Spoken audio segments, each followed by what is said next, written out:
Alignment of duties, knowledge of rights, only you can get education, paramount honour. Hindi में बोलूं, कर्तव्य का बोध करती अधिकारों का ज्ञान, शिक्षा से ही मिल सकता है सर्वोपरि सम्मान। Hey welcome back, I am Jagabandhu Behera, researcher and author of finance and management. Today I would like to explain research methodology. देखिए, आज ऐसे टॉपिक के बारे में बात करेंगे जो सपना होता है रिसर्च करने के लिए कुछ लोगों का। रिसर्च मतलब कुछ न्यू इनोवेटिव थॉट को डेवलप करना है, उसके बारे में डीपली जानना है और डेप्थ में जाना है, उसको हम लोग क्या कहते हैं? रिसर्च कहते हैं। देखिए, चलिए शुरू करते हैं, रिसर्च क्या होता है। रिसर्च के बारे में जब आपको पता चलता है, रिसर्च का मतलब क्या होता है? To develop your thought process, to develop your thought about the particular concept, that is the research.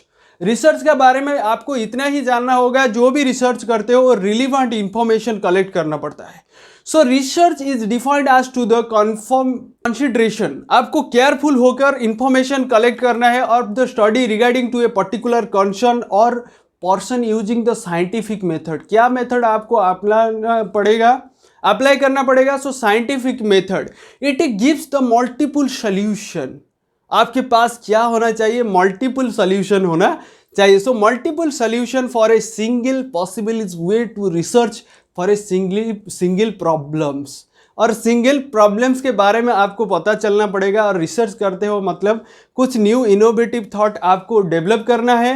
इसके लिए हम लोग क्या कहते हैं? रिसर्च कहते हैं। देखिए, जो कोविड वैक्सीन आया है, कैसे आपको मिला? और रिसर्च करने के बाद आपको मिला। कुछ बार रिसर्च कर करके लास्ट में क्या आपको मिला? कोरोना वैक्सीन ही मिला। कोरोना वैक्सीन कैसे आपको मिला? कुछ दिनों के बाद मिला।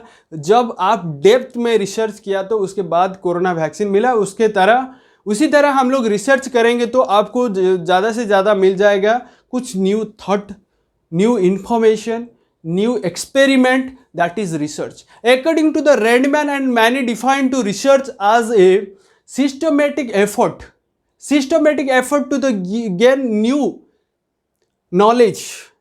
क्या कहते हैं? Systematic effect, it means to systematic effort to gain the new knowledge, that is research। Objective research का ऑब्जेक्टिव क्या है? Everything have the object, research का भी ऑब्जेक्ट है। ऑब्जेक्ट क्या है? ऑब्जेक्ट के बारे में जब हम लोग सोचते हैं, to gain the familiarities with the problems and phenomena to the change of new insight into it. उसके अंदर न्यू कुछ क्रिएट करना है, उसको हम लोग क्या कहते हैं?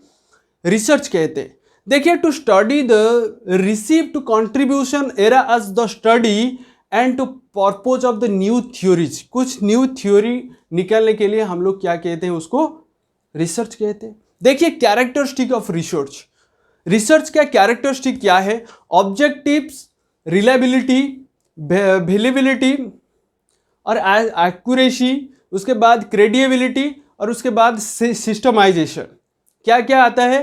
पहला चीज होता है ऑब्जेक्ट, सेकेंड चीज होता है रिलायबिलिटी, थर्ड चीज होता है वैलिडिटी, उसके बाद एक्यूरेसी, क्रेडिबिलिटी, सिस्टमाइजेशन। उसको हम लोग क्या कहते हैं? कैरेक्टरिस्टिक। देखिए, जब सिस्टमाइजेशन के बारे में आपको पता चलता है तो सिस्टमाइजेशन क्या है उसके बारे में डिटेल में देखेंगे। सिस्टमाइजेशन किस किस के अंदर आता है? पहला चीज होता है एक्सपेरियल, उसके बाद आता है लॉजिकल, उसके बाद आता है साइक्लिकल, उसके बाद आता है एनालिटिकल, क्रिटिकल, मेथोडोलॉजी, रेप्लिकेबिलिटी। उसके बारे में डिटेल में समझाएंगे नेक्स्ट वीडियो में। इस वीडियो में हम लोग इतना ही मालूम होना चाहिए रिसर्च क्या है, रिसर्च के बारे में क्यों पढ़ेंगे। रिसर्च मतलब कुछ न्यू इनोवेटिव थॉट डेवलप करना है, उसको हम लोग रिसर्च कहते हैं। नेक्स्ट सेशन में हम लोग डिस्कशन करेंगे डिटेल अबाउट रिसर्च। इस वीडियो आपको अच्छा लगा तो प्लीज़ लाइक, शेयर, सब्सक्राइब जरूर करना। हमारे साथ जुड़े रहने के लिए आपको दिल की गहराइयों से प्रेम पूर्वक धन्यवाद।